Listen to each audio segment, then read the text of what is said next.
Hello and welcome to this video on bank reconciliations. So I'm going to go for an example of a bank reconciliation now. So we have the bank columns of Sunny Days Cash Book for May 2023 are as follows.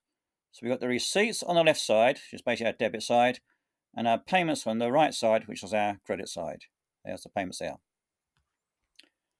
Now the bank statement, again we have the date in the first column, the details for the information in the second column, then we have the payments, then the receipts, and then the balance after the individual transactions.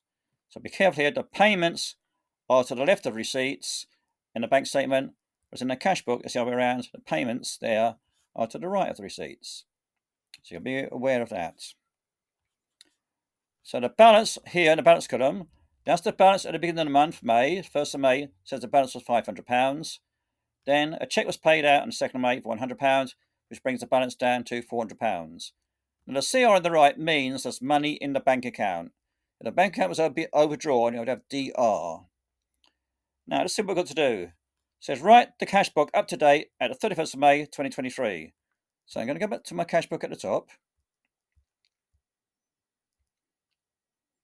Right, so we've got our balance brought down, we've got various other transactions on receipts, and on the right hand side we've got various transactions for payments. Now the first thing you want to do is we're going to match the receipts. So any receipts in this column, so for the moment I'm going to ignore the balance brought down. Just look at the receipts and I'm going to match them with the receipts in the bank statement in this column here. So if you're doing it on paper, you can use either a tick and pencil or a tick and pen, or you can do highlighting like I'm going to do now. It's easier to show you highlighting on the screen. So on the 7th of May, we got cash of £190 coming in, receipt. So I'm going to look for the £190 on my receipts column in the bank statement now, and then I've got it there. So those two entries, they match each other. So they're in both the bank statement and in the cash book. So I'm going to tick both of them off. So they now both match. Now the next one is for C. Brewster on the 16th of May for £125. So again, I'm going to look at my receipts in my bank statement and found it. Here we go, £125. £125. Now you may notice the date for Brewster and the cash book was the 16th of May, and £125 was on the 19th of May. And that'll be because the business received the money, the cheque, on the 16th of May. By the time it's processed by the bank account, it was then the 19th of May. So it took 2 to 3 days to actually be processed. The next one's got cash on the 23rd of May of £80. So to the receipts now. Here we go, I've got cash again of £80. Again, a couple of days later, it took some time to be processed by the bank. So the £80 we can match then. And finally, the 3rd of May, we've got cash of £40, and not actually in our bank statement at the moment. So they've got hold of the cash, and it's not actually been deposited, it gets in the bank account statement. Right, now look at the payment side now. So the first payment is to P. Stone on the 2nd of May. The cheque number is 867714, it's £47. So you can go to the payments of the bank statement, try and find the £47 and the 86714. Here's the £47, that's the 86714. So those two figures there, those two £47 payments, can now be matched as well. The next one is the 14th of May, Alpha Limited, 867715, £80. I need to find that one now. Here you go, 867715, £80. So we can match the two £80. I'm going to highlight both of them. Again, you notice the date. So the Alpha Limited, 867715, the date of payment was the 14th of May.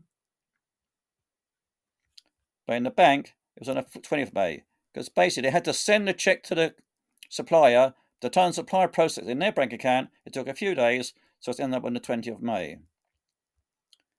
The next one, the 29th of May, got E. Deakin, cheque number 867716, and the amount's £130. I go to my bank statement now, look for 130 bank payments, and it's not there. So I do not highlight that. Now, the next thing I've got to do is, I'm going to look at my balance brought down now. It's £400 there, and it's £500 there. So it's going to be £100 difference. Now you notice on my payments in my cash book, the first payment was 86714. So what that's telling me is, in the previous month, April, the last cheque payment was 867713. Now if I go down to my bank statement, you'll find that cheque there, 86713, and it was £100. So that, you deduct that then from the £500 there, that will then give you £400. I'm going to do that slightly different colour. So it's going to be £400. Just one moment. And that now matches the £400 there. So the opening balance now has been reconciled. Now you'll notice that there are two items on the bank statement that are not in the cash book. So when it says write up the cash book up to date, that means we've got to enter these transactions on the bank statement which have not yet been entered in the cash book. We need to put them there. So the first one's the 16th of May. So the payment side is on the credit side, so it's the 16th of May. And the details were A to Z insurance,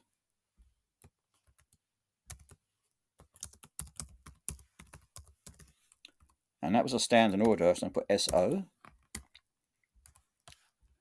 And the amount for that, if we just check down below in the bank statement, was £25. We've got £25 there.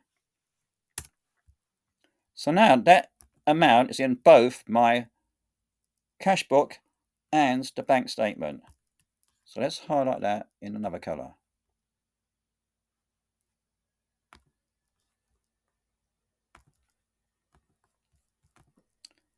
Also then on the payment side then, the bank statement got check number 867715, got £80. That one is actually there, so we don't have to worry about that one.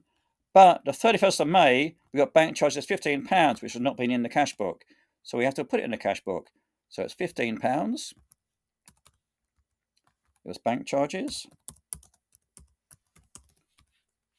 And that was the 31st of May. So now it's in both the cash book and the bank statement. So I'm going to highlight those two to match them together.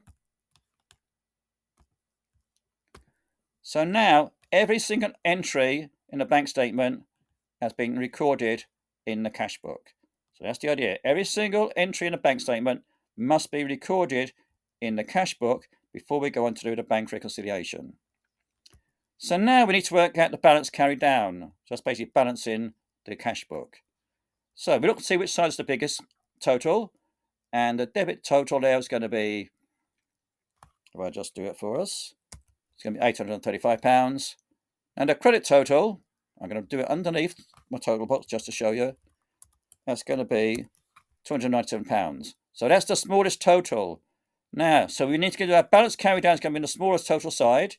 So on the 31st of May, our balance carried down of the difference between the 835 take away the total of the payments above, which are 297. So I've got balance carried down to £538. So now the total on my credit side will now equal the total on my debit side. They're both £835. And that figure down there we no longer need. Now you've got a balance carried down on the 31st of May. That means we're going to have a balance brought down on the opposite side. So on my debit side now I've got a balance brought down.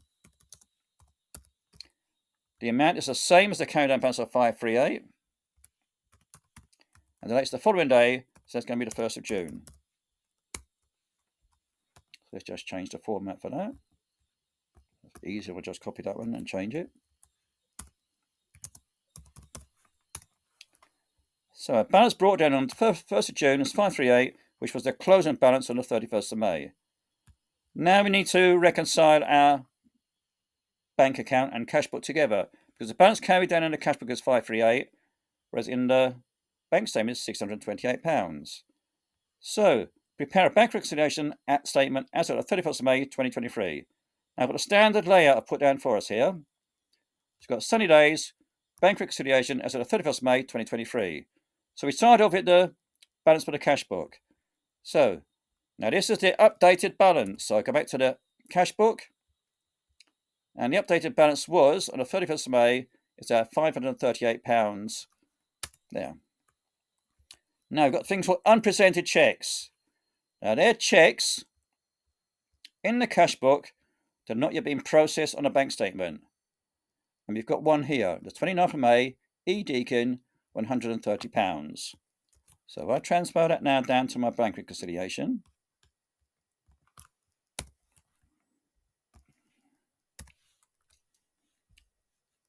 Just let me check the amount. It was £130. Now then, the total of our unpresented cheques goes in my second column. In this case, we've only got one unpresented cheque, so the total will be the same. So we've dealt with our unpresented cheque of £130. There we go. The next bit is list amounts yet to be credited. So that's the amounts, again, in the cash book that are not in the bank statement. So basically, we're looking for something unticked or unshaded in the debit side of the cash book. And here we have it. The 30th of May, we got cash of £40. So it needs to go down in our amounts not yet credited. So 30th of May.